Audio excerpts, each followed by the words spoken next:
매주 만나는 정치 이슈 뉴스 시사회 장성철 공론센터 소장 전화로 연결하겠습니다. 안녕하십니까? 네, 안녕하세요. 최상목 권한대행이 만약에 헌법재판소에서 마은혁 헌재 후보자를 임명하지 않는 게 위헌이다라는 결정이 나오면 임명할 수도 있다는 얘기가 나와서 여권에서 좀 시끄럽네요. 근데 그건 당연한 거죠. 그 판단을 헌법재판소에서 최종적으로 결정할 수가 있거든요. 네. 그럼 그거를 따르지 않는 게 이상한 거지. 최상목 대행이 헌법재판소에서 임명해라 라고 이제 권한쟁의 심판에서 손을 들어줬단 말이에요. 국회에 손을 들어줬으면 네. 따라야 되는 거잖아요. 따라야 되는 걸 우리가 따른다는데요? 막 이렇게 물어보는 게 오히려 더 이상하잖아요.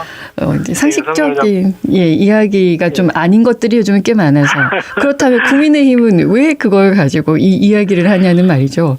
그냥 마은혁 재판관 같은 경우에는 진보 진영이고 네. 그냥 윤석열 대통령 탄핵 심판에서 그냥 인용 결정에 한 표를 던질 것 같으니까 그러니까 국민의힘으로서는 지금 반대하는 거죠. 예. 근데 뭐 이념이 다르고 진영이 다르고 생각과 판단이 다르고 과거에 소속해 있던 집단이 다를 수가 있어요. 근데 하지만 그런 다양한 사람들이 다양한 경험을 통해서 우리 사회가 어떠한 가치관을 실현시켜야 되는가 그것이 국회 추천, 여당 추천, 대법원장 추천, 대통령 추천 이분들이 다양하게 모여가지고 대화 타협 논의하면서 다수결의 원리로 9명 중 6명 찬성으로 헌법재판소의 결정이 인용되고 부결되고 기각되는 거잖아요. 네. 그런 다양성을 인정하지 않겠다라는 것이 과연 맞는 것인가 그런 생각이 듭니다. 네. 저는 개인적으로 마은혁 재판관에 대해서 동의하지 않아요. 그분의 살아온 삶 그리고 그분이 예전에 결정했던 것들 동의하지 않는데 네. 헌법재판소에서 그렇게 결정하면 따라야지 꼭 어쩌겠습니까? 개인적인 삶에 대한 이야기가 지금은 아니기 때문에 네. 절차적인 문제를 하고 있어서 좀 더 가벼운 이야기 좀 여쭤보겠습니다.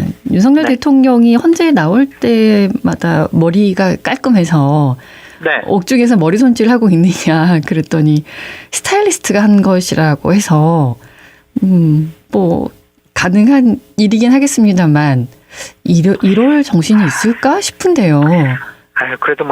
그래도 직무는 정리돼 있지만 현직 대통령이잖아요. 네. 그래서 뭐 추레한 모습으로 나오는 것보다는 어쨌든 외부의 도움을 받아서 좀 단정하고 깔끔한 모습 보이는 게 그게 낫지 않을까. 뭐 그것 가지고까지 비판을 배려를 해주고 여러 가지 좀 혜택을 줬다고 해서 좀 비판하는 것은 좀 과하지 않느냐 그런 생각이 듭니다. 예, 알겠습니다.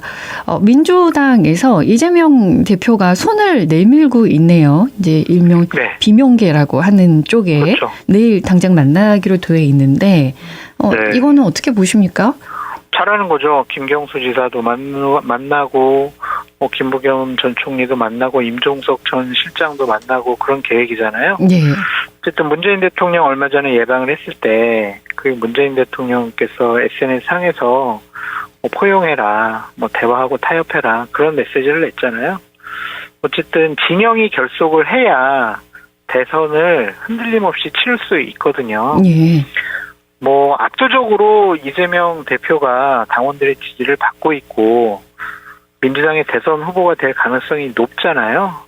그래서 당내에서 다른 소리하고 경쟁자라고 불리는 분들 함께 여러 가지 민주당의 앞길, 대한민국의 앞날을 논의하고 상의하고 그런 것은 나쁘지 않아 보이고요. 네. 오히려 이재명 대표의 비호감도, 민주당의 일극체제, 이재명 대표가 대통령 되면은 반대파들을 지난번에 총선에서 비명행사 시켰던 것처럼 다 그냥 인정 안 하고 뭉개버리려고 하지 않을까?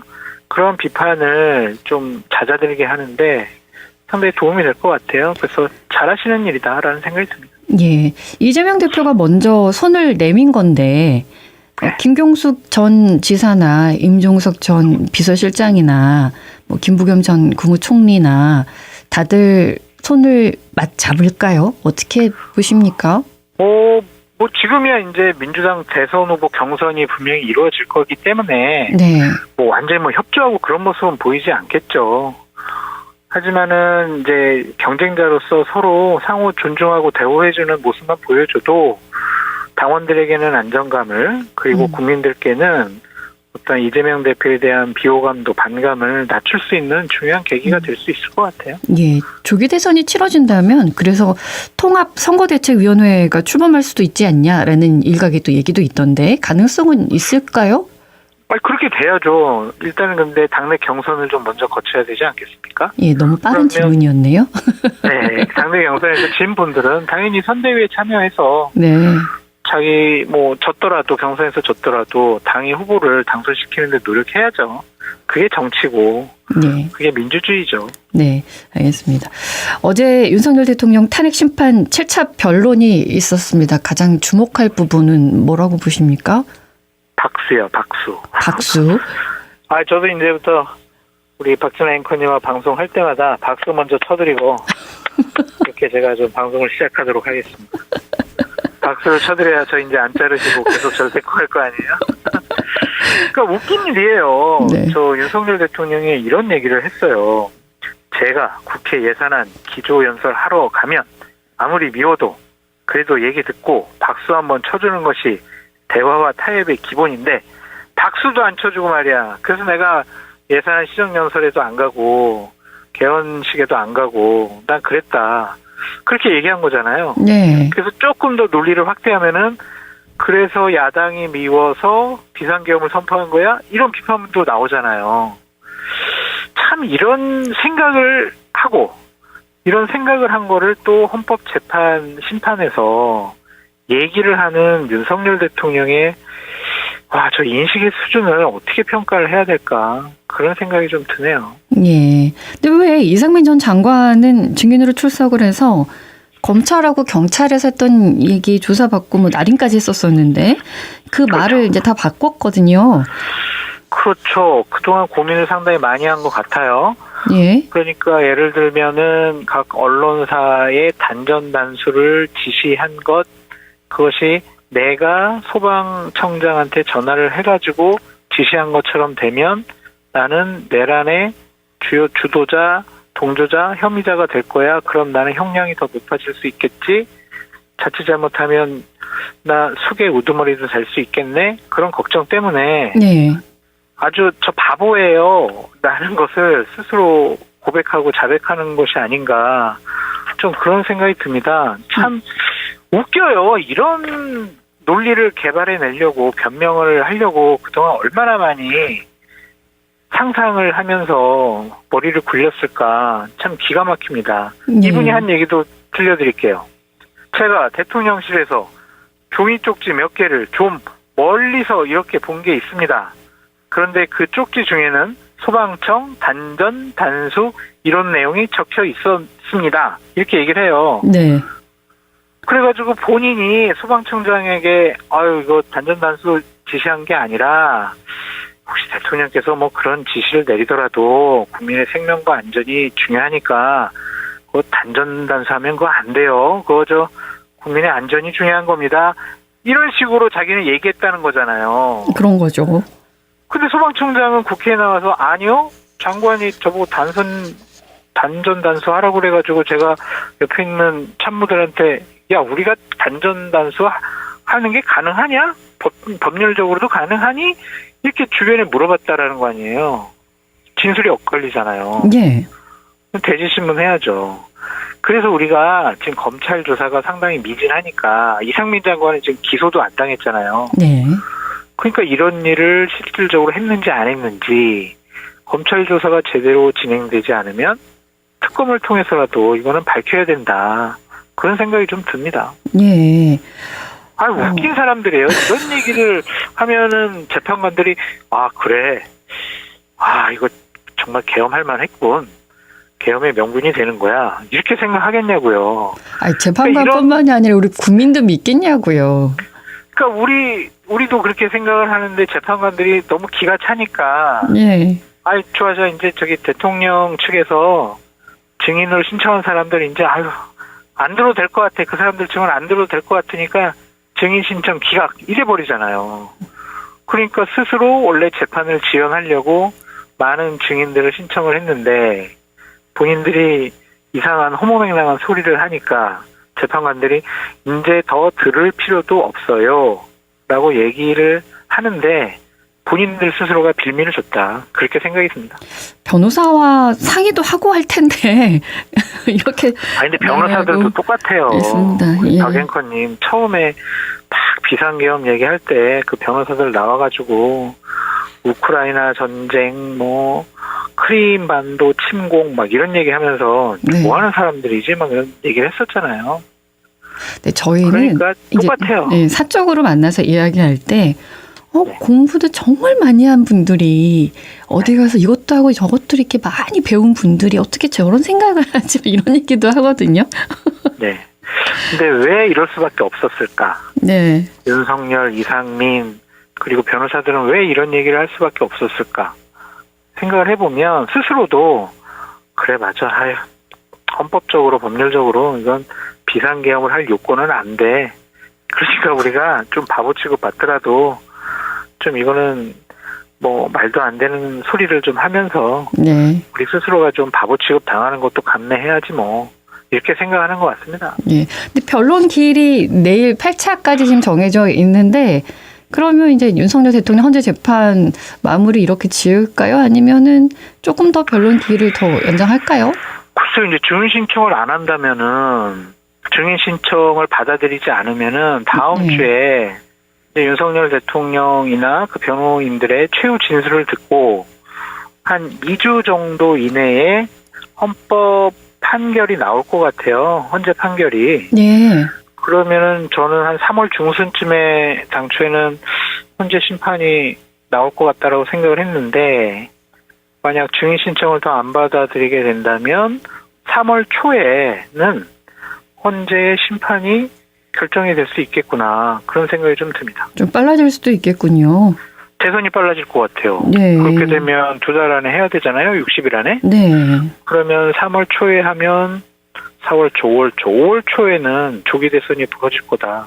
그렇게 예상해 볼 수밖에 없네요. 네네. 근데 혹시나 해가지고 헌법재판소에서 그래 저기 윤석열 대통령이 하는 얘기 들어보니까 이거 비상계엄 할 만했네. 그래서 뭐 기각할 수도 있으니까 네. 지켜보시죠. 뭐. 그렇죠. 아직 결정은 안 난 거니까요. 네. 여야 한쪽으로 몰고 가면은요. 네. 국민의힘 미디어 특위에서 또 소송해요. 아, 그게 또 우려되시는 겁니까? 아니 어제부터 활동을 좀 강화하겠다고 하더라고요. 아, 네. 여야 대표 교섭단체 대표 연설이 있었습니다. 어떻게 네. 들으셨습니까? 먼저 여당 권성동 원내대표의 대표 연설은 최악이었다라고 볼 수밖에 없어요. 그러니까 집권 여당의 대표 연설은요. 앞으로 국정 운영 어떻게 하겠습니다가 주가 돼야 돼요. 예. 그 정치, 외교, 사회, 경제, 문화, 군사, 국방 이런 문제에 대해서 우리가 앞으로 올해 1년 동안 이런 식으로 여러 가지 법률적인 뒷받침, 제도적 뒷받침, 국정 운영, 예산 투입 이렇게 하겠습니다라는 것과 지금 탄핵 정국의 국민들께서 상당히 많이 혼란스러워하고 어려워하시는데 우리가 집권 여당으로 중심을 잡고 끝까지 책임을 다하겠습니다. 그러면서 마지막에 야당 좀 협조 좀 해주세요. 우리 국민을 위한 일에 여야가 어디 있겠습니까? 이게 전형적인 거거든요. 예. 집권 여당 대표 연설은요. 재미없어야 돼요. 정말 원론적이고 나아가야 될 방향, 가치, 철학 이런 것들이 심어져야 되는데 어제는 30페이지 중에 20페이지를 이재명 대표 욕만 했잖아요. 네. 그거는 앞으로 우리가 조기 대선이 벌어지면 이런 식으로 이재명 대표를 프레임에 가둬서 공격할 거야 라는 선전포고를 어제 대표 연설에서 했다. 그래서 저는 역대급 최악의 대표 연설이었다라고 말씀을 드리고요. 예. 이재명 대표 같은 경우에는 정책적인 논쟁거리를 많이 던졌죠. 저는 계속 이제 비판적으로 말씀드리는 거예요. 뭐 칭찬하자고 그러면 뭐 평론의 의미가 없으니까. 근데 저는 이미 이재명 대표 같은 경우엔 정책적으로 상당히 많은 논쟁거리들에 대해서 예. 많은 뭐 논란을 불러일으켰잖아요. 근데 어제도 월요일 날에 있었던 대표 연설에서도 똑같이 논쟁거리를 많이 던졌거든요. 그것은 좀 패착이 아닌가, 잘못된 것이 아닌가 좀 생각이 들어요. 조기 대선이 벌어질 수가 있잖아요. 그러면은 저런 대표 연설에서도 좀 본인의 비호감도나 반감을 낮추는 그러한 얘기를 좀 많이 하셨으면 어땠을까라는 생각이 들었고, 네. 주민 소환제를 얘기하셨잖아요. 예. 근데 이건 대한민국 사회에서 전 세계 어느 나라도 이렇게 직접 민주주의를 하기는 어려운 상황이에요. 근데 저거를 던진 것은 좀 무슨 의미가 있었을까 그런 생각이 들고, 차라리 국민이 원하는 것은 윤석열 대통령이 제왕적인 대통령제의 권한을 사용을 해서 자기 마음대로 국정 운영하고 비상계엄도 했다. 이런 권력 구조에 대한 개편과 제왕적 대통령제의 권한을 축소시키고 좀 합리화시키는데 자기가 노력을 하겠다라는 쪽으로 했으면 어땠을까 그런 아쉬움이 있습니다. 예. 잘한 거 한 가지씩만 말씀해 주시겠어요? 대표 연설에서? 네. 이거는 그래도 들을만 했다라는 거. 아니 뭐 여러 가지 정책 분야에 있어서 본인의 생각을 얘기를 한 거죠. 그게 예. 대선 공약이라고 생각할 수가 있는데 네. 뭐 그런 거를 밝힌 것은 이제 예측 가능한 그러한 정책을 즉 뭐 야당의 다수당의 대표가 얘기를 한 것은 네. 상당히 의미가 있어 보인다 그런 생각이 들고요. 네. 권성동 원내대표는 제왕적 대통령제가 수명을 다했다. 이제 권한을 축소시키는 개헌을 한번 해보자 이런 제안을 했거든요. 네. 그것은 국민들이 일정 부분 동의할 수 있다. 저도 그 부분은 인정해드리고 싶다라고 말씀드립니다. 알겠습니다. 국민의힘 또 윤석열 대통령은 한 사람의 꽂히면 끝까지 물고 가나라는 이런 생각도 좀 들어요. 문재인 전 대통령도 네. 조국 전 대표가 가장 아픈 손가락이다 이렇게 이제 말씀을 하셨고, 지금은 국민의힘은 계속해서 이재명 대표만 물고 늘어지니까 정책이나 이런 것보다도 그래서 왜 한 사람만 갖고 저럴까 이런 생각도 좀 들어서요. 대선을 앞두고 있어서 그래요. 그래서 네. 어쨌든 이제 상대방에 대한 네거티브를 강화시켜야 지지층을 좀 이완시킬 수 있고, 네. 중도층이 윤석열 비상계엄 말도 안 되는 짓을 했지만 맞아 이재명 대표 이런 짓도 했지, 저런 나쁜 일도 있지, 도덕적으로 법률적으로 문제 있지, 아이고 못 찍겠네, 이런 프레임으로 몰고 가려고 그런 생각을 한 거죠. 네네, 알겠습니다. 대정부 질문 시작했습니까? 합니까? 하겠죠, 언제요? 하나? 모르겠네요. 네. 내일부터 하나요? 12일이라고 지금 되어 있는데. 네. 아무튼, 예. 그래서 쟁점 공방이 그치지 않고 민생 현안 성과 내야 된다는 얘기가 있는데. 불가능해요. 네. 불가능해요. 왜냐면은 지금 네. 뭐 양측이 워낙 이제 날카롭게 대립해 있고요. 예.